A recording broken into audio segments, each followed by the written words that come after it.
Dorothy? Yes, Doctor. And the police are particularly anxious that the cause of death be determined at the earliest possible moment. It's a pity. She was a very beautiful woman. One hates to perform an autopsy on a beautiful woman. But you've no other choice, Doctor. Most unusual. There are no marks of violence on the body. What do they suspect? Poison? Have they any idea? My understanding is, Doctor, that the authorities are entirely at sea as to how she was killed. They know why, but, and they also have the fellow who killed her. But... Yes, that doesn't matter. That's none of our business. Our business is to find out what killed her. And yet, one often wonders, what could have caused the last thought that was cut off by death? If it was spoken now, what would it be? Yes, you're here. You found me at last. But you know what you killed me. I warn you. Don't come upstairs. No, don't, please. Don't. No, I told you I didn't want the bandage. Why, Laura? Why are you so opposed to the bandage? Does it remind you of something, perhaps? What do you mean? Oh, nothing, Laura, nothing. Now, won't you lie down again and let me complete the examination? You're a sick girl, you know, in a highly nervous condition. I want to know what you meant by saying the bandage reminded me of something. If you don't know, how should I? You don't fool me for a minute, Doctor. I know how you feel about me. Do you, Laura? Then I wish you'd tell me, for I don't know. I don't know how I feel about you at all. You're clever, Doctor. But I'm wise to you and that fool of a son of yours. How long have you been married to Ward now? Too long. And why don't you give him his divorce? He's asked you often enough. I'll give him a divorce when I'm good and ready. I see. I'm not afraid of anything he can do, or you, or anyone else. What's that? Your heart's beating like a trick hammer. I must warn you that this high state of nervous tension... What's that noise?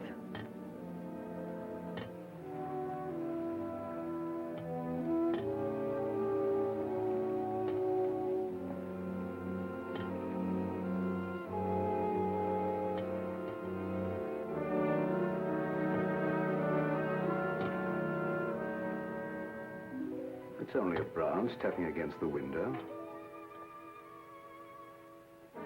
Now, my dear Laura, if you want me to help you, you must tell me what it is you fear. I told you I'm not afraid of anything. I know what's going on here. Someone's trying to scare me out, but it won't work, see? Here I am, and here I'll stay until I rot. I'm afraid there's more truth in that than you suspect. Laura, I must ask you not to cause Father any more trouble. I don't want you threatening him, you hear? You too. You're so cute. I'm sure you want to be alone. You're not going to make him pay for my mistake. What are you going to do about it?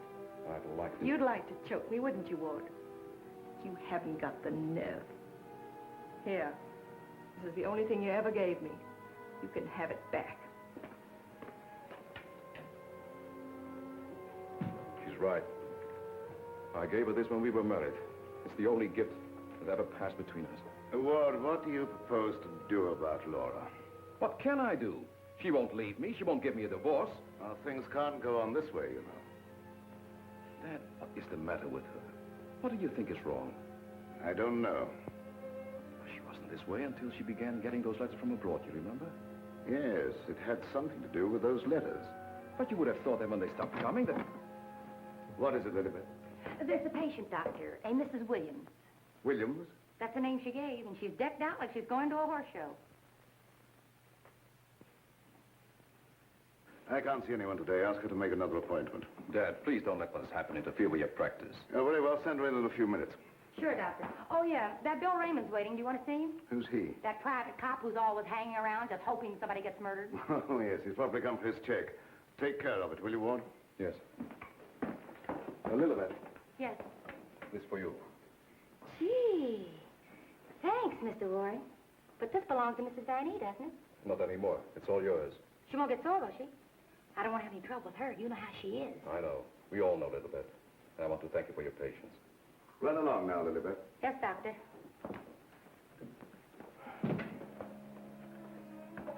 You made a fatal mistake, my boy, in marrying Laura. Yes, I know. But you don't suppose I'm going to stand for it forever, do you? No, I don't. And I don't think it will be necessary. Do you have a plan? I think it'll be better if you leave everything to me.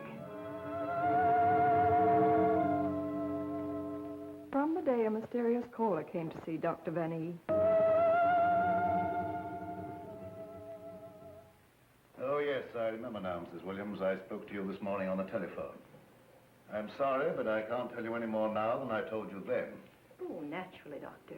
I did not mean to imply that there were any abnormal goings-on here. I assure you that is not, Mrs. Williams, nor will there be. Nevertheless, Doctor, the way you were described to me and the way your place was described to me, I am certain that I am in the right place. May I ask from whom you obtained these descriptions? From a friend, Doctor. A mutual friend. Lilybeth, the woman I love. Can't we be friends? Stop tracking your big flat feet after me wherever I go. I've got things to do. Oh, gee, it's wonderful just to see you around, busying yourself, the little housewife. I never knew the cop who didn't love to stand around and watch other people work. Mrs. Williams, it's obvious from your conversation that you've come into possession of certain facts concerning my past. I know of only one person who could have given you that information, and it was my belief, yes, even my hope, that person was dead. But let me say that even if that person were alive, I should not submit to blackmail from you or from anyone else. You show great courage, Doctor, for one in your unusual position. There has been no question of blackmail. I came here seeking your cooperation, which you have refused to give. So, let us call the matter closed. Thank you. Au revoir, Doctor.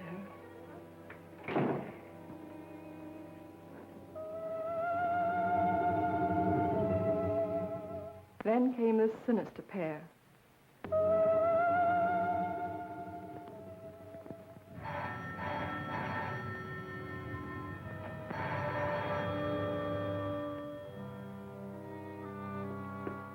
My little guardian of the doorbell. If you had waited another second, Inigo and I should have kicked the door in. Yes, sir. Sir, there is an air of inquiry about you that immediately offends my deepest nature.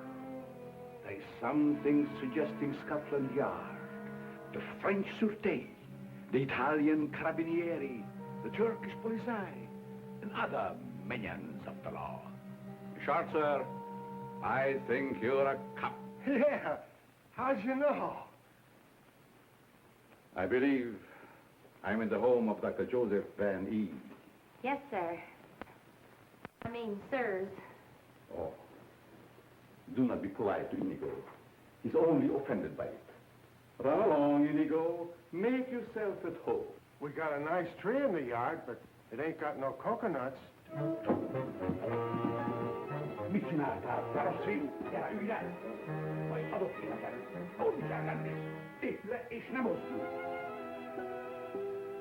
My little friend Inigo is deaf and dumb.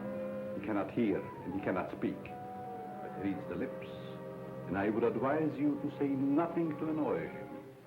His temper is short, indeed.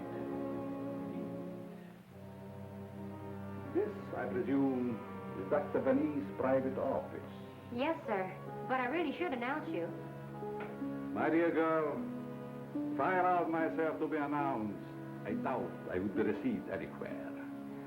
I'm sorry, really I am, but the doctor won't see anybody without an appointment. Appointment? I have had an appointment with him these 20 years. He will see me. Doctor, someone's coming! My dear doctor, truthfully can it be said that your house is your castle, protected by your countless slaves? So it is you, Leonard. I was warned you might appear like one of your own illusions out of nowhere. My dear Joseph, you have not changed a bit. Have you met my friend, Mr. Raymond? Raymond? Oh, Raymond. No doubt a relative of the great magician of the same name. Mr. Raymond is our private patrol officer. He keeps an eye on the premises for us. And other comings and goings. A very good idea, my dear Joseph. To have a private bodyguard at your beck and call. Well, you fellas are old friends, I can see that. Oh, yes. Old friends. Well, then maybe you'd like to be alone to talk over old times. A very good suggestion. Thank you, Mr. Raymond. I won't be far away, Doc. Well, so long, Mr. Leonide. Don't pull any more little men out of your hat. Well, Leonard, what brings you to me after all this time? The long arm of coincidence, my dear Joseph. Simply the long arm of coincidence. Aren't you glad to see me again? No, I can't say that I am. You with your foreign background and I, what have we two in common? Always truthful, Cousin Joseph. As when we were young men. You might have said no and saved your career. But you prefer to tell the truth and ruin yourself. What do you want here, Leonard? A few days' hospitality, my dear Joseph. Nothing more. Is that too much for one cousin to ask of another? Remember, we agreed not to think of each other as cousins again, Leonard. Bygones, my dear Joseph. And I'm willing to forget. And I suggest that you do the same. You've grown older, Leonard, but there may be something in what you say. I don't want to hold a grudge. But don't do anything that will make me regret my action. You have my promise. Now, if you will show me to my room. Oh, I should say, I have a traveling companion from whom I am inseparable. Who? Inigo, a dwarf, one of the little men. He became very much attached to me when he lost his master. You do not object? What good would that do? How true. Very well. You may have the room next to my daughter-in-law. I know you like that. Oh, yes. The lady, who I am told has an utmost horror of having her eyes blindfolded. A phobia of most interesting origin, I dare say. Something to think about. That night, my husband questioned Leonard about my past.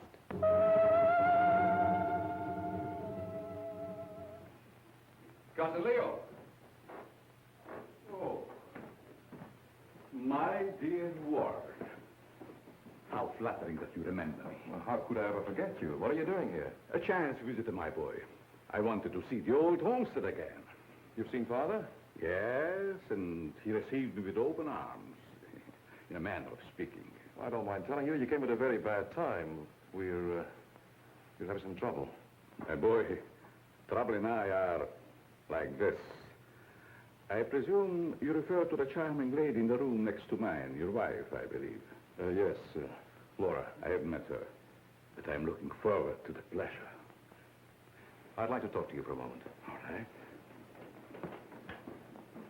Perhaps you can help us. By doing what, my boy? You've been everywhere. You were caught in Europe during the war. I'd like to show you something. You may be just the person I'm looking for. If I can be of any service. Did you ever hear of a dance team called Renee and Lorette? I don't think so, my boy.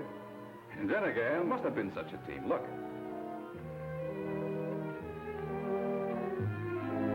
Renee and Lorette. The dance of the green mask in the green room in Paris. The green room. Yes? Oh, the face of the man does seem slightly familiar. May I ask, where you got this photograph? The maid, Lilibet, found it in Laura's room and turned it over to me. Oh, then, my boy, I'm afraid I can't help you. I played the green room on several occasions, but never with these people. In fact, I don't seem to remember them at all. And I appeared in many clubs during the occupation. I'm sure the girl behind the green mask in this picture is Laura. How can you be sure? Who can ever be sure what's behind the mask? If the people in this photograph could suddenly come to life. I'd like to know who the man is. It can be anyone, my friend. Anyone. In this makeup, it might be even I. I wish you wouldn't joke about it. This is very serious. Of course. But let us say you found out who the man in the photograph is. What then? I have an idea that if the man in this picture were to show up, I'd find out I wasn't married to Laura at all. Think over what I've asked you. It'll be to your advantage. Certainly, my boy. I will give it every consideration. And perhaps something will occur. Who knows? Don't you want to leave the photograph with me for my further study? It might be the very incentive that my memory needs. No, thanks. I'll keep it. As you wish.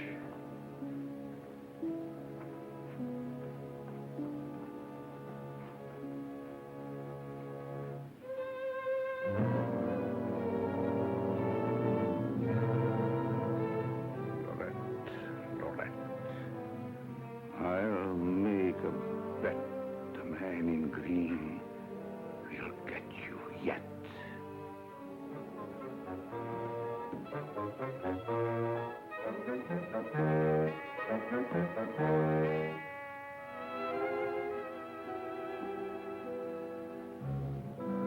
Here you go.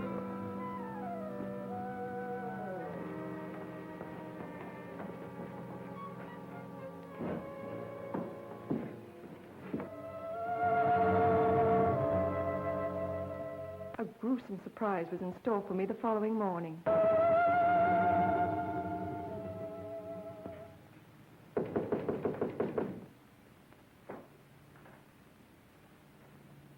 Who is it?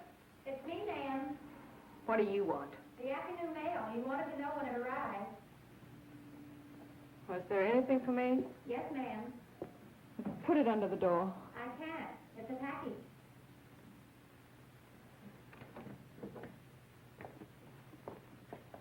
What's in it? I don't know.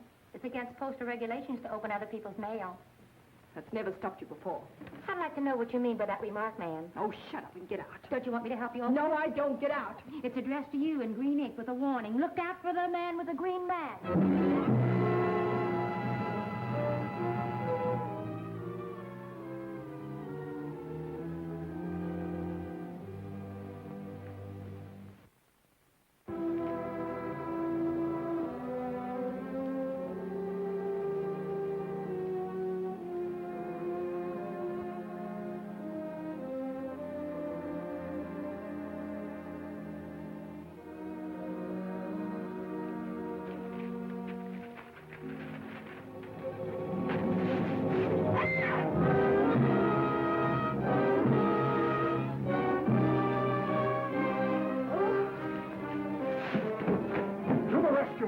Who done it? Which way did he go? Get out.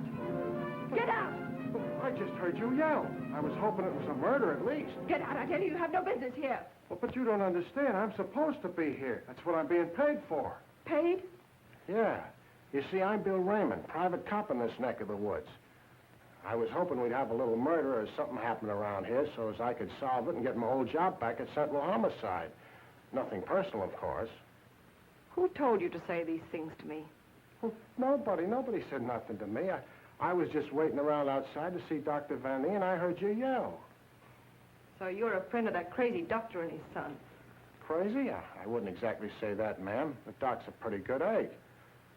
You wouldn't want anyone to say you was crazy, even if you... You can go back and tell him I'm not afraid of being murdered by you or them or anyone else. No, I don't guess you are, ma'am. Still and all, if you was to get murdered and I was to find out who done it, it'd be kind of a break for me. That don't be kosher. I wouldn't say that to you, lady, even if I knew what it meant. Now will you get out? All right. I can take a hint. Nice little bedroom companion you've got there. Get out. I'll go, but don't think I'll come running next time you yell. I'll know it's a fake.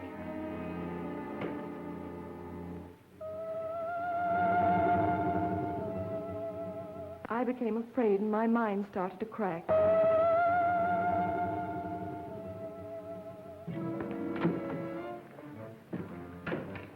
Lilybeth, my melancholy baby, where are you? Where'd you get that box? I don't know what you're talking about. You lying little snoop going through my things. What'd you do with the picture? Where is it? I didn't see it. That's the last time you put your hands on me. I'll give you one more chance, and then I told you I don't know where the picture is, and I don't know what you're talking about. It's been you all the time going through my things, opening my mail, rapping on my door at night. Now you're blaming me. I've never touched anything of yours. You've got my robe on now. Where'd you get that? I was just trying it on. Mr. Ward gave it to me. He said you didn't want it anymore. I'll tell you when there's something I don't want. Oh, shut up. It's only a dummy. A dummy? Where'd you get that thing? I suppose you're going to tell me you don't know anything about that either. Oh, I bet it was in the box. In the box I brought up for you, that's what. There were no stamps on it. How did it get in the mail? I don't know. The doorbell rang, and I thought it was the mailman. I opened the door, and it was sitting there on the stoop. You're lying. No, I'm not. I don't mind telling a lie now and then, but I'm not lying now, honest. You're trying to scare me out. I'm not leaving.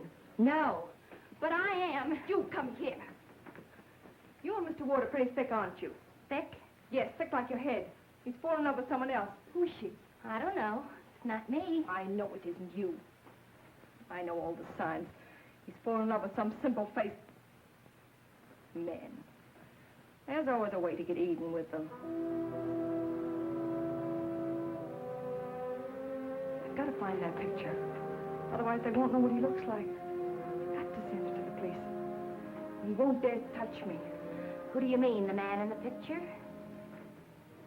Have you seen him? Maybe I have, and maybe I haven't. Maybe I saw him go behind the thicket, or through the wall, or under the house. He's here in the house? Yes. I let him in. I let him in. He was waiting outside to get you, Miss Laval. Miss Laval. There's nothing safe from your prying eyes, is there? You think you know everything, don't you? I know why you're afraid, and I know what you've done. No, I'm not so thick. I'm not as thick as you think I am, Miss Laval. That head's supposed to be you, kind of a calling card. I'll remind you that. Why, you...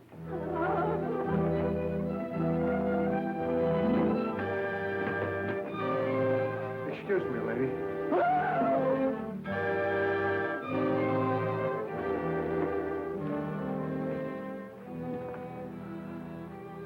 Oh, I'm afraid. I'm afraid. Where are you hiding?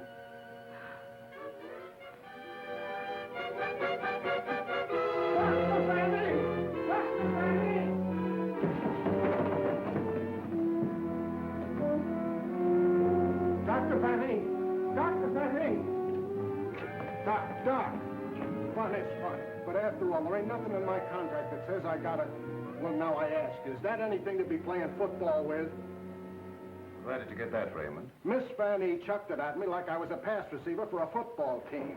And I'm all out of practice. Let me see it. This comes from a group of anatomical specimens that was locked in a room in the cellar. How did you happen to get it? That's what I'm trying to tell you. There I was, outside her door, strictly minding my own business, understand? Listening at the keyhole. I don't think that belongs to the realm of your duties, Raymond. But, Doc, there were screams inside. You gotta admit it's within the longitude of my profession to make with an investigatory reaction thereto. What am I saying? I don't understand how his head got from its locked room in the cellar. Well, the way I heard it, it was sent to Mrs. Van A. That was rather a gruesome practical joke. Why, your anatomical locker hasn't been opened for ages. I think you once told me you'd lost the only key to it. I know. There is no key to my knowledge. Why, that thing didn't walk out of the room by itself. Hardly. Doc, I'm worried. What about, Raymond? Well, now, take this head business. The whole thing don't seem hardly serious to me. I think that if it's all the same to you, I better be checking along to other duties. You're not afraid, are you, Raymond? Who, me? Scared? It's just that I don't think that there's going to be any murder here done after all. That's too bad. Well, it's not your fault, I guess. It's just not my lucky day, that's all. Thank you, Lilibet. Oh, Miss Lilibet, have you a little more coffee in the kitchen? What happened to the 3 gallons I already gave you today? Lilibet, what you need is a good, strong, steady man. Who is always hanging around, tracking up my floors and things. What's that on your shoes? Looks like cobwebs from out of the cellar. What were you doing in the basement? It could have been the attic. Bill Raymond, you're holding out on me. What are you up to? Up to? Yes. Who asked you to go poking around in the cellar? It was in performance of my duty. What duty? What did you find? Absolutely nothing. That's what makes me so disgusted. Too bad about you. You know, Lilibet, I think somebody around here is just kidding. They don't mean business at all. Why don't you just wait around and see? Say, if you got any inside dope, I wish you'd tip me off. If I'm ever going to get back to Central and prove I'm a good detective, I gotta have some clues.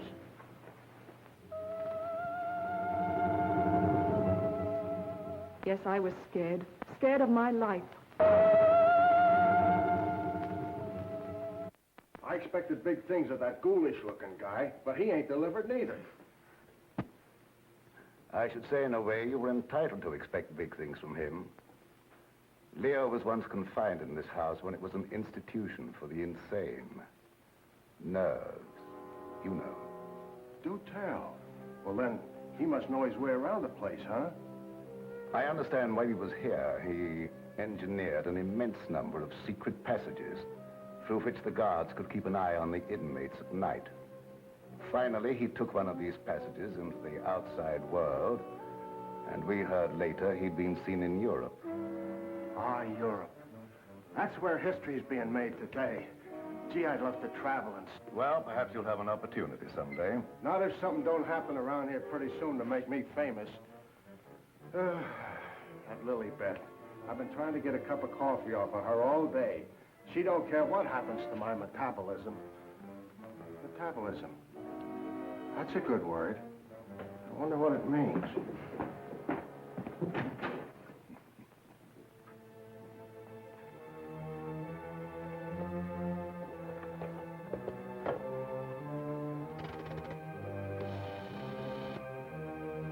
Operator, I want the police right away.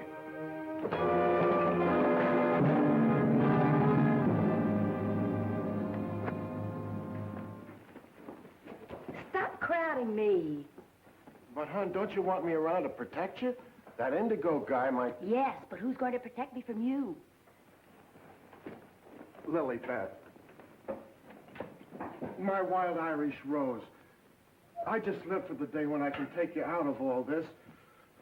When I can slave and get you the luxuries in life. Gee, I'd gladly work my fingers to the bone to buy you expensive motor cars and furs and jewels and things and serve you breakfast in bed. What's the matter with me? Am I crazy? Yes, and I'd hate to hang by my neck until you got me all those things. Yeah, you might get a little blue in the face. Still and all I gotta do is to find myself one slightly murdered body, and I'm in. Stop looking at me. Oh, Lilibet, sometimes I think I'm not getting anywheres with you. What do you think? I think you've got a good idea there. All right, all right. You'll be sorry someday when you see my picture in the paper. Wait and see. Hey, Lilibet, why don't you answer the doorbell? Maybe that indigo guy wants in.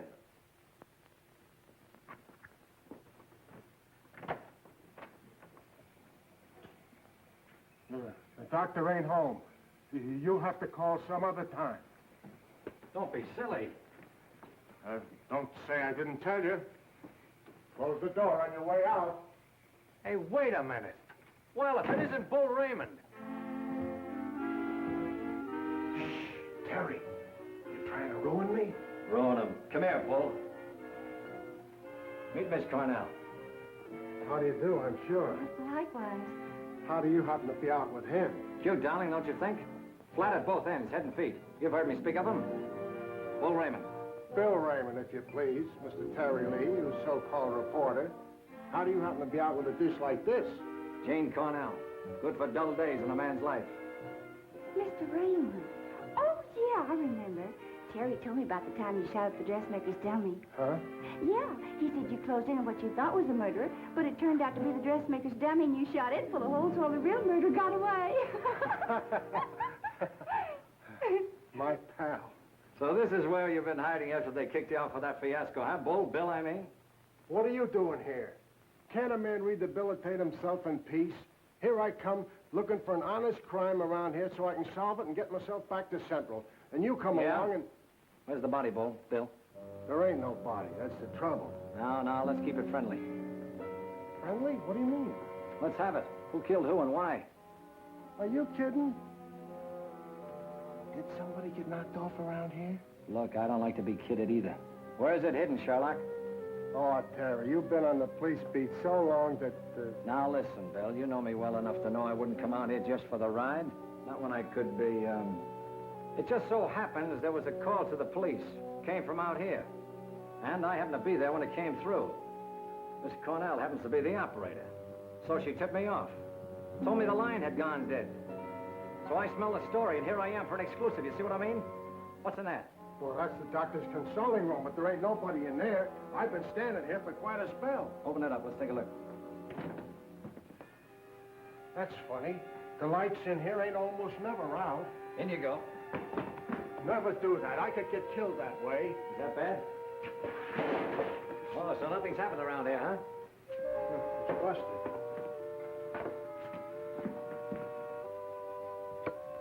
There, see? Like I said, there ain't nobody here.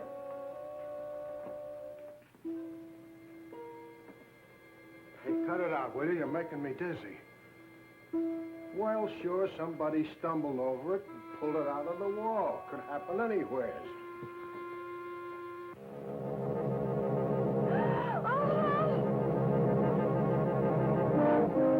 Wants to shake hands with you, Bill. Step right up. Not me. You seen it first.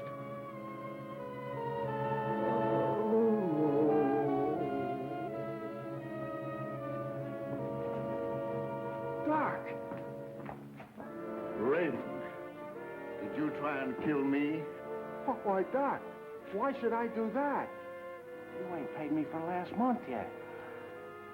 How long you been here? Now, let me see. I was going to make a telephone call when... Somebody conked you, huh, Doctor? Then rip the telephone wire out? Yes, I imagine that is about what happened.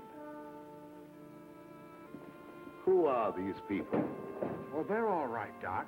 This is Terry Lee and Miss Cornell from the Times. We don't want any reporters here. Nothing's happened. Look, Doctor, nobody ever wants reporters, but then something happens, and there they are. But nothing has happened. I fell and hurt my head. Oh, I see. Then you got up again, put yourself on the table, and got all nice and pretty in that shroud there. You won't get any story here. And now, if you'll excuse me, I have some work to do. Doctor, do you mind if we stick around for a while, seeing that nothing's happened? Well, why not? Very well, you may stay for a while, but I warn you, if you make yourselves objectionable in any way, I'll have Raymond throw you out. Well, come on. You heard what the doctor said. He's busy. Get out of the office.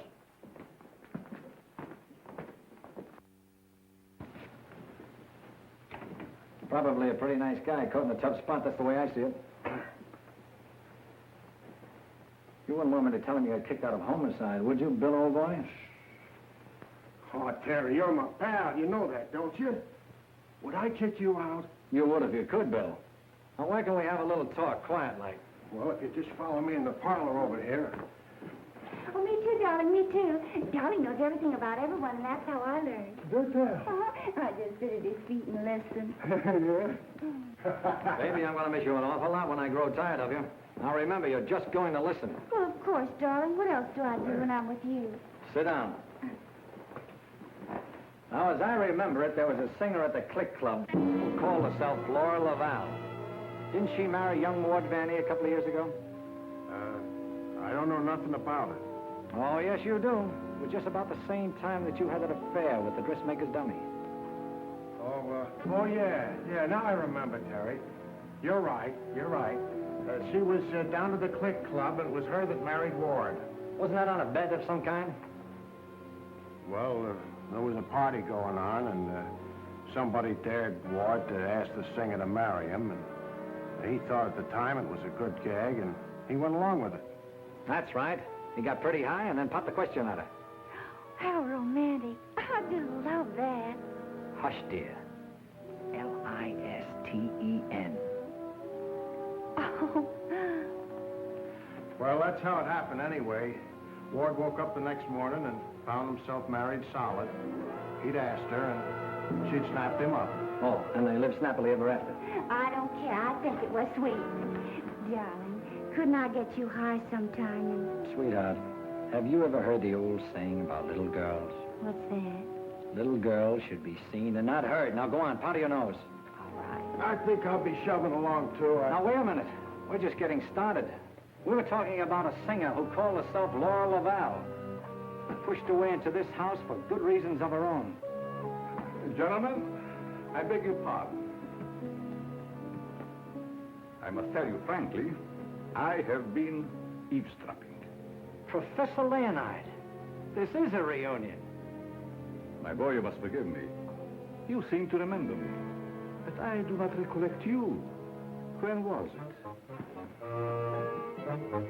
What was it?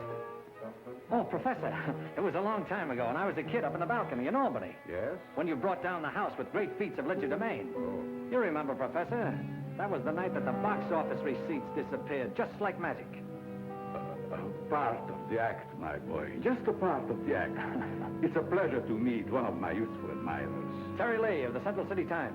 Oh, the press? Well, it's nice to have known you. Wait a minute, Professor. What's your hurry? Are you afraid I might bring up the subject of those certain unfortunate recent connections of yours? Shut in the dark, my boy, I'm sure. And I will ignore it. Of course.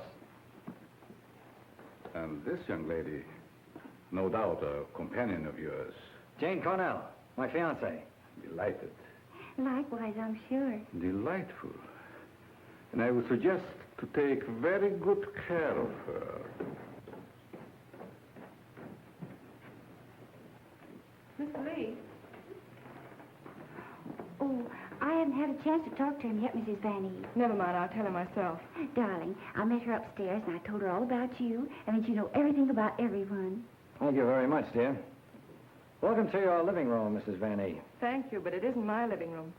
I understand you're not unaware of my position in this house. Well, maybe you can tell us about it. I'm being kept a prisoner here against my will. I'm alone and friendless. I'm sorry. Why haven't you called the police? They've done nothing but to call for the police. They have kept me penniless so that I can't leave. I understand. They're trying to destroy my mind, Mr. Lee. By innuendo and indirection, they're trying to make me believe I've done something dreadful in the past. That I'm to be the victim of some horrible vengeance. You know best about that. I'm innocent, Mr. Lee. I've done nothing. Now, this doctor's brought some stranger here with these tricks and illusions to further make me You mean the professor and his little, Yes. You must help me, Mr. Lee. Laura, it's so good to see you downstairs again after all these days being locked in your room. You know perfectly well why I've remained locked in my room. Ward, this is Mr. Lee of the Times, the gentleman I told you about upstairs. Oh, yes. Look here, Mr. Lee. We don't want any more of that front-page splash stuff, such as I got when I married Laura. Your wife's been telling us that she's being kept here under constant threat. She is out of her mind. See what I mean, Mr. Lee? They don't overlook a single chance to put it in my head that I'm crazy. Perhaps I can explain, Mr. Lee. We don't believe there's anything wrong with Laura now. But we are sure something will happen to her mind if she continues to live under this strain. Just as I told you, they're behind it. Can't I make that clear to you? They spend all their time trying to terrify me. They write me letters in green ink. They send me dummy heads wrapped in green paper. Anything to frighten me so I can't sleep. I can't think. The only thought in my head is that I'm going to be killed. These are very serious charges, gentlemen. And I might say it'd make a perfect front-page splash. Lee, if you dare print a word about those ravings of my wife... Don't do anything to make me think they aren't ravings, Mr. Van E.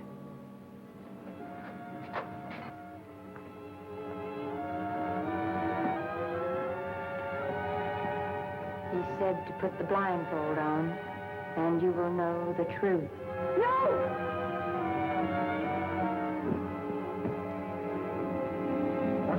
Doc? Quiet, Raymond. You don't mean that she's... Dead, Raymond.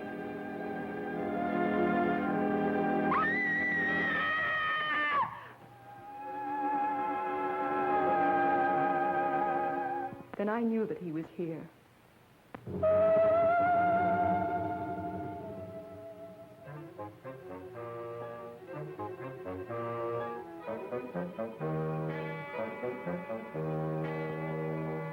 She's coming out of it, but she's in an advanced state of shock.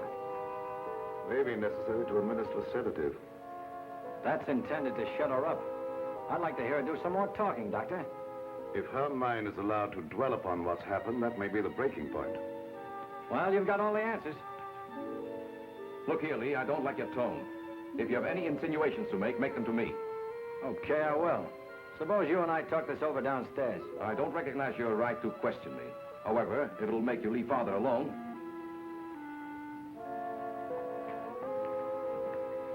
Bill, fix yourself a chair right outside the door and don't leave him till I get back. Sure, sure. But what about Lily Pad? Don't she write nothing around here? Now, Lee, first I'd like to see your credentials. You bust in here saying you're a reporter. That's the old turn the tables gag, Vanny, but if it'll make you any happier, take a look. All right, you're a reporter. But I still don't understand how you and the young lady got the news about our troubles. Do you really believe that story, Lee? Do you, in your right senses, really believe that we are keeping Laura a prisoner here? That's what the lady says. She said that... Nonsense. Nothing would please me more than if she got out. Look, I don't get any of this stuff, Vanny, but there's a tricky deal going on around here, and I intend to sit in on it. Too bad I can't flash the city desk to make ready for a front-page replay. Yes, isn't it? Either your wife is the victim of a well-plotted program of persecution calculated to drive her insane, or she's the witch you say she is. You're the fellow with the nose for news. What does it tell you? It tells me that right now I'd like to know where your disappearing relative is.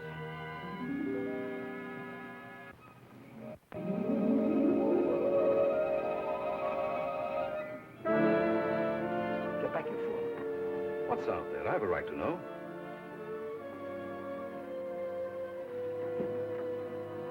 Don't see anything. What was it? It isn't possible. It isn't possible, of course. What do you see out there, Lee? I've had enough of this. Come on. Are you nervous, Miss Cornell? Oh, no. I think it's very exciting. Well, Professor, I thought I just saw you outside, banging at the moon. You disturbed her sleep. Poor child. Where have you been? How will you start acting normally for a change? You're bringing suspicion upon all of us. I, my boy? What have I done? Suppose you tell us. Has no one arranged to silence you yet, Mr. Lee? What a pity. I don't silence very easy, Professor, and it'd take a lot more than what you've done to her. Do you suggest that I had a hand in that poor girl's unfortunate demise? Why don't you behave yourself, Professor? Mr. Van E here has the right idea. You're just gumming up the works. I did my humble best. Who are you working for? What do you expect to get out of it? I'm charging a debt, Mr. Lee. A debt contracted many years ago. Now, are you any wiser than you were a moment ago? No, but I'm beginning to get a general idea. By the way, how's that little girl of yours? I hope fervently that nothing happened to her. She would look so beautiful lying here. Look, Professor, I may not have been very smart in bringing Miss Cornell here, but if I thought you had any plan to do that... Why do you persist in making me the villain, Mr. Lee?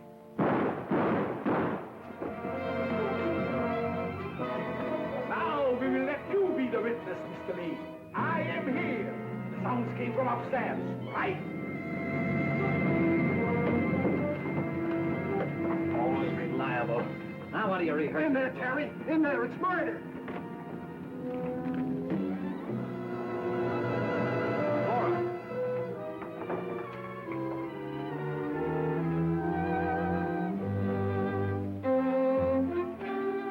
Jenny, wake up. Wake up. Oh, Terry. Tell me, what happened? Oh, Terry, darling. Let me think. Everything went black and... Yes? Then it started to talk. What started to talk? I don't know. That thing. Now, look, let's get back to the beginning. I left you here with Dr. Van E. Yeah, and then he gave Mrs. Vanny a shot with a long needle. Never mind that. All right. Then he said, would I sit with Mrs. Vanny? Okay. Where is she now? Who? Mrs. Van E. Where did she go?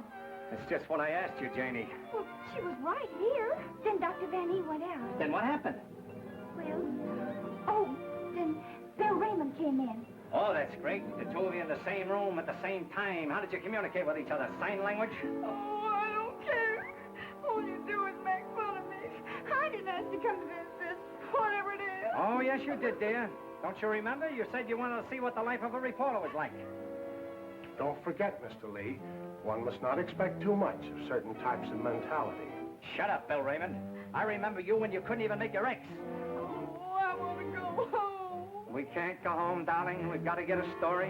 Why? You don't understand. Yes, I do. Why do we have to get the story? Who cares? She's got you there. All right. Now, you tell me, what happened to you? Me? Oh, well, you said to stay outside the door, and I pulled up a chair. That's right. She was inside the door, and you were outside.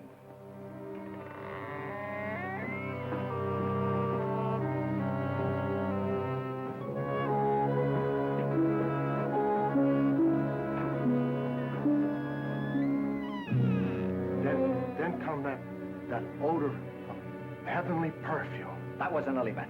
It was sweet and penetrating, like an ancient drug. And I felt kind of sleepy-like. Oh, so sleepy.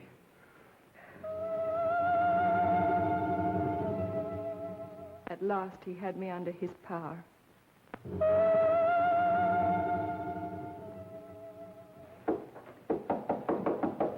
There must be a button or a gadget of some kind around here.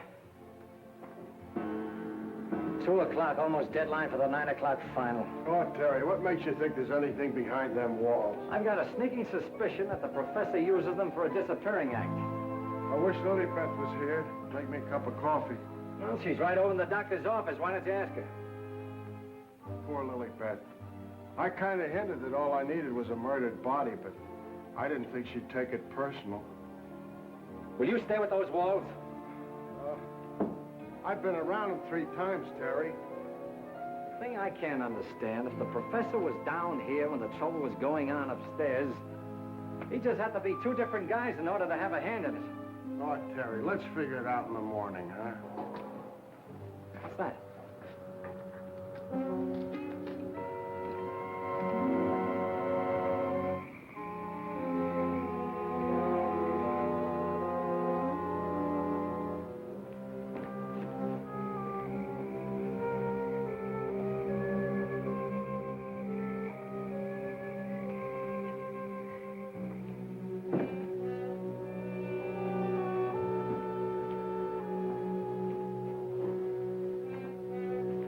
Wake up. Either something or somebody opened the front door. Oh, that's the shortest night's sleep I've had in a long time. All right. Now that you're good and rested, let's see if we can understand what happened upstairs. Well, do you think it had something to do with that picture, maybe, that Lilybeth found in Mrs. Van E's room? What picture? Oh, the one with the couple with the 2 masks, you know, like we found, like that mask. Who has the picture now? Well, young Van E, I guess. That's the point. Where has Mr. Van E been since his wife's disappearance?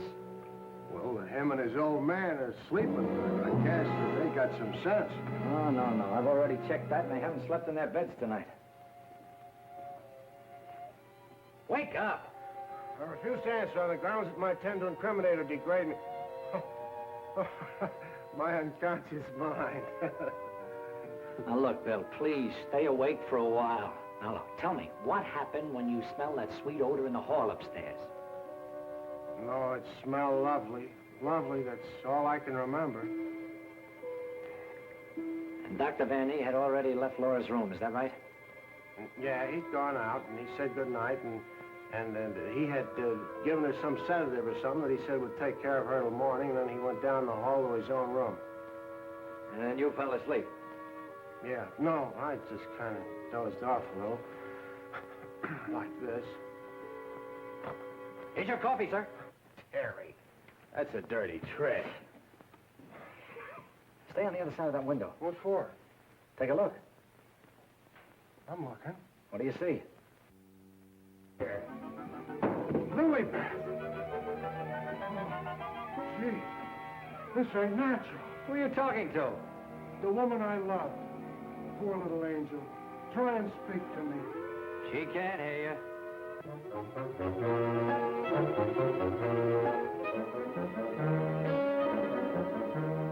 What was you doing outside? You're supposed to be dead.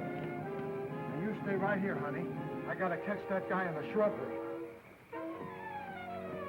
Oh, gee. What are you doing to me, Lily Beth?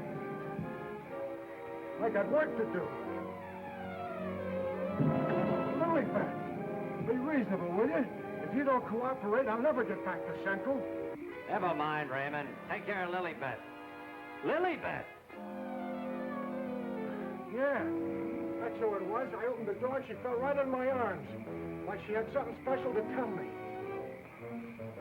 You notice that fragrance about her? And to think this wilted flower was once even as you and I. Take her back into Dr. Van E's office. What's she doing wandering around? She's supposed to be a corpse. What happened to that guy outside? Never mind. You found her. I never knew she was lost. I missed her. I missed her from my office. Will you please take her back? What are you going to do? Yes, Doctor, and what have you been doing? We've turned this house upside down trying to find you. Hardly that, young man. If you'd done that, you would have found me. Now, Raymond, we can't allow this girl to remain in this condition any longer. But what can you do? She looks like a perfect stiff to me. Bring him into my office. Oh, Doctor, this may not be any news to you, but your daughter-in-law has disappeared. Oh, how dreadful. But let us say somewhat overdue, eh, Mr. Lee? You don't seem very surprised to hear about it. Young man, when you've been devoutly praying for something to happen, you accept your good fortune without question.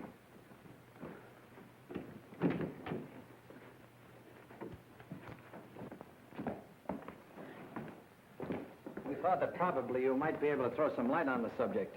That's right, Raymond. Leave her there. There's absolutely nothing wrong with her. Huh? And you mean I've been pining away for nothing? She was put in a deep hypnotic sleep, that's all. But why? Why, Doc? Who done it? It was done so that she would obey certain orders that were transmitted to her. If that's true, then why did you declare her dead? I had my own good reasons.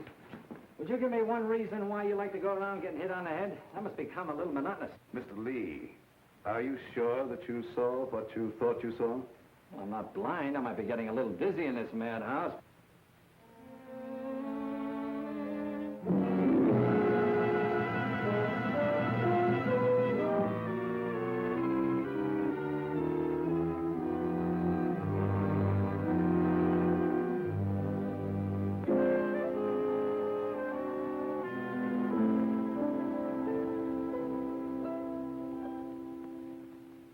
You know, Doctor, morning isn't very far off. And when the police get here, you've got an awful lot of explaining to do. You're in this up to your neck. By morning, let us hope no explanations will be necessary. Everything will have explained itself. Poor little sleeping beauty. Do you suppose someone thought she looked weak-minded and picked her out to carry out his commands? That's not always the case, Raymond. If Flair and I were here, we could settle this case very quickly. Gentlemen, it is my peculiar misfortune to always be in a position where I may eavesdrop. How can I be of service, Cousin Joseph? Oh, Professor. Ask me no questions, my friend, and I will tell you no lies. Leonard, you could undo certain mischief that has been done this girl. I know you can help if you will. I could, my dear Joseph. But I will not bring down the wrath of the unknown madman who is loose about these premises. It is a matter of self-preservation. I had nothing to do with hypnotizing this girl. I have an idea that she may have already carried out the unknown's orders and that he no longer needs her. Nevertheless, my dear Joseph, you must excuse me. Just a minute, Professor. I wonder what would happen, Professor, if in connection with your sudden reappearance here, somebody dug up the old story of why you swindled Dr. Van E and then ran off and let him take the rap. I will not be blackmailed, Mr. Lee. And I observe again that you're a young man who knows too much for his own good. And I would also like to know where you obtained all this information. You're extremely young to have your fingertips on events of 20 years ago. I have a memory like an elephant. I never forget something once I hear it. I'm a sharpie, Professor. As every one of you will admit before morning. Now, Doctor, I'd like to bore you with a few questions. I wouldn't mind, young man, if you had the slightest idea of what you were looking for. Maybe if we start back to the time around midnight, when you administered what you call a sedative to your daughter-in-law. Are you inferring that I had anything to do with Laura's disappearance? Why do you keep evading the issue, Doctor? You know you'll have to confess when the police get here anyway. I would remind you, young man, that you're making a direct accusation, and I refuse to answer. Look, I want the facts and I want them now. Let's cut out the mulberry bush routine. Listen, Bill, you're supposed to be a cop and you want to get back to homicide. Help me make the doctor loosen up. He knows a lot more than he's telling. Well, sure, I'll help Terry, but first let's get Lilybeth out of this. Maybe she can tell us something. Yes, Mr. Lee, it seems to me that you're not too anxious to have Lilybeth restored to consciousness.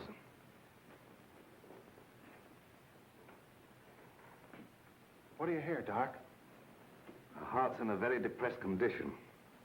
Someone's been giving her orders by mental telepathy. Hey, could I learn to do that?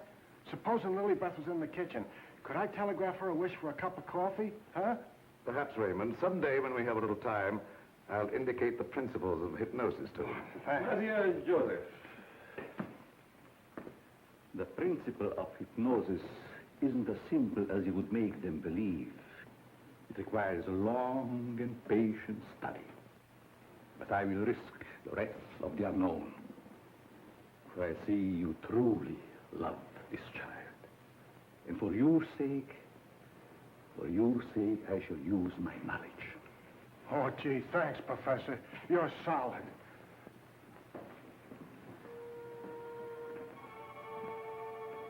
Och jag fick mig lätten. Och flächen var fyrflätten. Larm söt i många. Wake up. Wake up. Lilybeth, darling. Keep your big hands to yourself. What are you slapping me for? Professor, put her back to sleep. It's better that way. What have you been doing to me? Me? What have I been doing? Yes, what have you been doing? You gotta learn me that hypnotism trick. It's my only chance. Tell me, Lilybeth, what happened? Well, I can't seem to remember it. It all seems like a dream. Did you see anyone? No. But I do remember a perfume, a sweet odor. Yes, go on. Terry, darling. Oh, Terry, darling. Yes, Jane. What is it? Is it Halloween? No, it isn't. Then why was that green face bobbing up at the window? What? Yeah, a green face just like the one I saw in Miss Van E's room. You saw a green face in Mrs. Van E's room? Yes, darling, that's what she was shooting at. I mentioned it to you, but you're so scatterbrained. Yes, dear, I'm scatterbrained. Does your mind feel rested now and everything after your nap? Mm-hmm. That's a good girl. Now, come on, tell me, what happened? Oh, don't yell at me. I can tell you just how it happened. We were alone in the room, and Laura was going to sleep. And then she said, oh, take away the bandage. And I said, what bandage? And then she said, oh, don't shoot me. I didn't mean to do it. And then, the room got awfully black. I think somebody must have turned off the lights. Just like that. Go ahead, you're doing fine. Well... Yeah, the lights had already gone out. Uh-huh. And the room got awfully dark. You've already said that. Think hard now. You saw a green mask. It came out of the wardrobe. Like a moth? Yes, darling, just like a moth. Oh, how clever of you. It was just like a great big moth, and it flew around and Please don't make yourself any dizzier than you are. Now tell me the rest of it. Well, I just don't see how you could remember that it was like a great big moth. Did you see it? Were you there hiding in the wardrobe, maybe? No, I wasn't in the wardrobe. Now, look, Jane, please, be yourself. No, I mean, don't be yourself. Just relax. Relax. Mr. Lee, just a moment. Where were you? Were you upstairs? No, I was down here talking with your son. And by the way, where is he? Here I am, Mr. Lee. What can I do for you? Will you stop it? Yes, I was listening outside the door. You haven't answered my father's question yet. Oh, come on, take it easy, take it easy. Maybe you can tell us where you've been, Mr. Vanny. Of course you don't know anything about your wife's whereabouts. Oh, go on, tell him where she is. I want to go home. I'm hungry. Quiet, everybody, quiet! Laura! Don't. No, don't. Don't.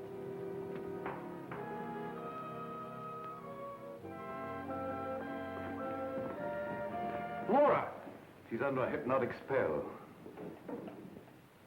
Ladies and gentlemen, it has been an exciting night, and you all are deserving of some explanation and relaxation for the strange goings-on. The guy who's doing the talking is behind the wall somewhere. Now you're getting smart, Sherlock. We introduce at this time the team of Lorette and Renee as they appeared at the height of their success in the green room of the Paris Crillon. Sure, the mask, the picture. Mademoiselle Lorette. Now I know who he is. Mademoiselle Lorette will now put a bandage over her eyes, the better to see the inner truth. Very good, Renee. Very good. Just like the old time. Would any member of the audience like to ask Mademoiselle a question? Come, Mr. Lee. You have been so full of questions up to now. I'm thinking, brother. We cannot keep Mademoiselle too long in this delicate mental balance. She has been under a great strain lately. Then I will ask the questions myself. Yes, Rennie, I'm at your command. Are you afraid now? No, I'm quite safe. Will you tell the truth? Yes. They came to me and said your partner, he of the magic feats and rare impersonations, is a spy. But we can't prove it. We will give you 1,000,000 francs if you, Lorette, bring us that proof. Now we shall know. You gave them the proof they wanted? Yes. They took him away to be killed? Yes. What was he to you, this man you betrayed?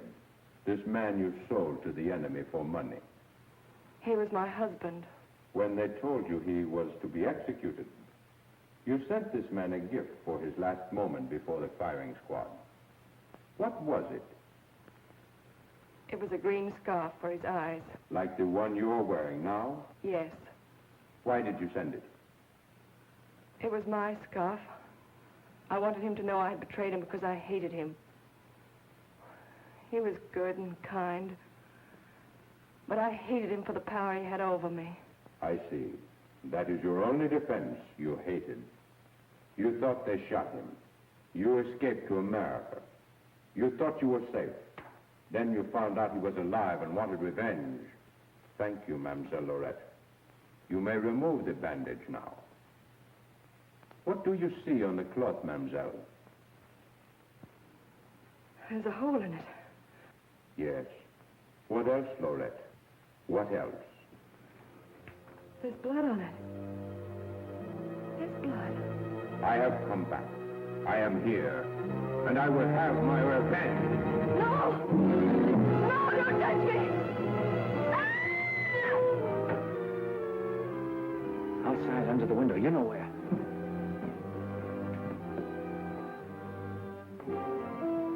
Yes, he had his revenge. She's been living in mortal terror that he'd find her. Just a minute, lady. You ain't going nowheres. Well, if it ain't Mrs. Williams, come along with me. Come on. You want me to slug you? Get inside. Hey, Terry, come here. Get a load of this. There's your man. At last I caught me a murderer. You're wrong. I never laid a hand on her. Nay, my boy, you kept your promise to me. You said you wouldn't touch her. But she's dead, ain't she?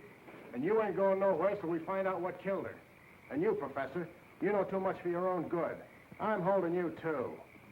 Now you're getting smart, Bill. Well, Professor, I see you two know each other. Yes. Renee was my assistant.